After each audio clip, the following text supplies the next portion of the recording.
আসসালামু আলাইকুম ওয়া রাহমাতুল্লাহি ওয়া বারাকাতুহু। প্রিয় দিনী ভাই ও বোন, আপনি হয়তো অনেক দিন ধরে একটি প্রশ্ন বুকের ভেতর লুকিয়ে রেখেছেন। আল্লাহ আর কতদিন? সবাই আপনাকে শক্ত মনে করে, কিন্তু আপনি জানেন রাতের বালিশটাই আপনার সব কান্নার সাক্ষী। কখনো নামাজ শেষে হাত তুলে বলছেন, আমি আর পারছি না। আপনি মানুষের কাছে হার মানেননি, কিন্তু পরিস্থিতির কাছে ক্লান্ত হয়ে গেছেন। জানেন, আল্লাহ যখন কাউকে ধ্বংস করতে চান, তিনি তাকে দুনিয়ার আরামে ডুবিয়ে দেন। আর যখন কাউকে বড় কিছু দিতে চান, তখন আগে তাকে প্রস্তুত করেন। সোনা আগুনে না পুড়লে যেমন কাঠি হয় না, তেমনি বড় পুরস্কারের আগে বান্দার হৃদয়টাকে পরীক্ষা দিয়ে শক্ত করা হয়। হয়তো আপনি ভাবছেন, আমার দোয়া কি কবুল হচ্ছে না? না, আপনার দোয়া আকাশে ঝুলে নেই। বরং আল্লাহ এমন কিছু লিখেছেন আপনার জন্য, যা আপনি কল্পনাও করেননি। তো আজ আমি আপনাকে 7টি সংকেত বলবো, যেগুলো দেখা দিলে বুঝবেন আপনার কষ্টের শেষ অধ্যায় শুরু হয়ে গেছে। প্রথম সংকেত, হঠাৎ হৃদয় নরম হয়ে যাওয়া। আপনি আগের মতো নেই। আপনি একসময় গান, আড্ডা, হাসি এইসবেই ডুবে থাকতেন। এখন হঠাৎ নির্জনতা ভালো লাগে, কারণ ছাড়া মন খারাপ হয়। আল্লাহর কথা শুনলে চোখ ভিজে যায়। কোরআনের তিলাওয়াত শুনলে বুক কেঁপে ওঠে। এটি ডিপ্রেশন না, এটিই হলো আল্লাহ আপনার হৃদয়কে দুনিয়া থেকে সরিয়ে নিজের দিকে টেনে নিচ্ছেন। আল্লাহ যখন কাউকে নিজের কাছে নিতে চান, তখন আগে তার হৃদয় নরম করে দেন, যাতে সেই দোয়া করতে পারে, কাঁদতে পারে, ফিরে আসতে পারে। আপনার এই অকারণ কান্না অকারণ না, এটি রহমতের দরজা খোলার শব্দ। আপনি নিজেই লক্ষ্য করেছেন, কিছু একটি বদলে গেছে আপনার ভিতরে।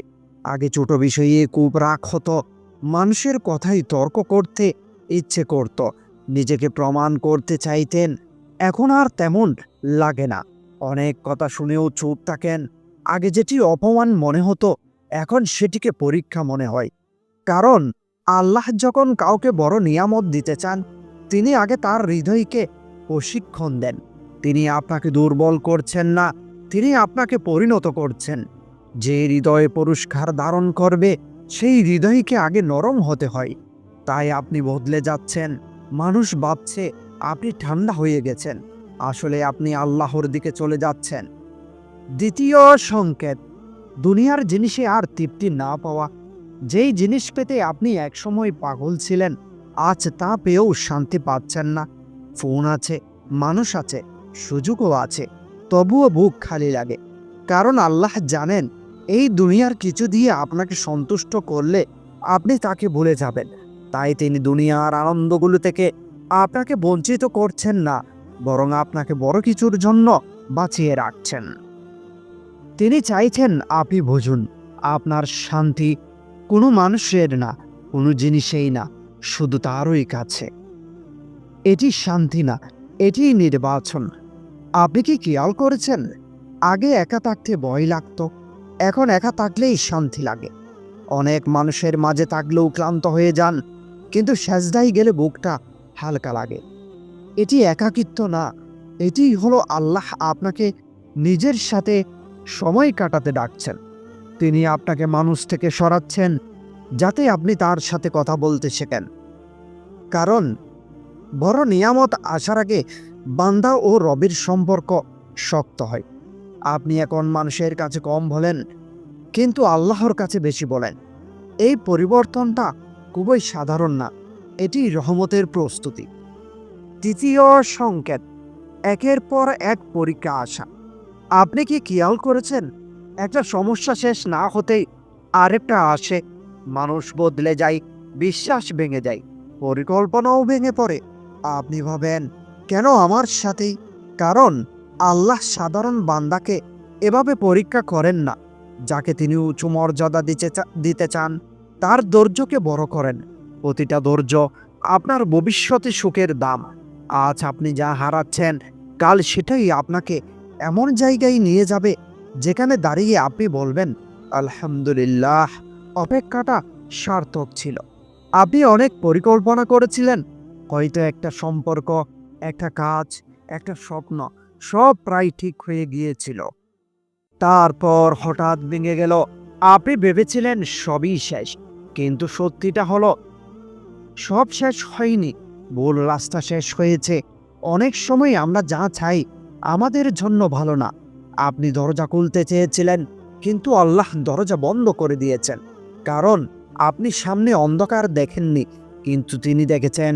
আজ যেই বাঙন আপনাকে কাঁদাচ্ছে, কাল সেটাই আপনাকে এমন জায়গায় পৌঁছাবে যেখানে গিয়ে আপনি বলবেন, যদি তখন এটি হয়ে যেত, আমি শেষ হয়ে যেতাম। চতুর্থ সংকেত, মানুষ দূরে সরে যাওয়া। হঠাৎ দেখলে যাদের জন্য আপনি সব করেছিলেন তারাই আর পাশে নেই। বন্ধু কমে গেছে, আত্মীয়রা বুঝে না, অনেকেই ভুল বুঝে। আপনি কষ্ট পান, কিন্তু জানেন এটি প্রত্যাখ্যান না, এটিই পরিশুদ্ধি। আল্লাহ যখন বড় নিয়ামত দিতে চান, তখন আগে আপনাকে মানুষের নির্ভরতা থেকে মুক্ত করেন। কারণ আপনি যদি মানুষের উপর ভরসা করেন, তাহলে তার দেওয়া পুরস্কারের মিষ্টতা বুঝবেন না। তাই তিনি একে একে সবাইকে সরিয়ে দেন, যাতে আপনি একদিন শুধু তাকেই ডাকেন। হঠাৎ কিছু মানুষ বদলে গেছে। যেই মানুষ প্রতিদিন কুচ নিত, সেই আর নেয় না। যাকে নিজের মনে করেছিলেন দূরে চলে গেছে। আপনি ভাবছেন বিশ্বাসঘাতকতা, কিন্তু অনেক সময় এটি আল্লাহরই হেফাজত। আল্লাহ জানেন যাদের দরে আপনি দাঁড়িয়ে আছেন তারা আপনার ভবিষ্যতের জন্য নিরাপদ না। তাই তিনি ধীরে ধীরে সরিয়ে দেন, কারণ তিনি চান আগামী সুখটা আপনি তার দেওয়া হিসেবে চিনেন, মানুষের দেওয়া হিসেবে না।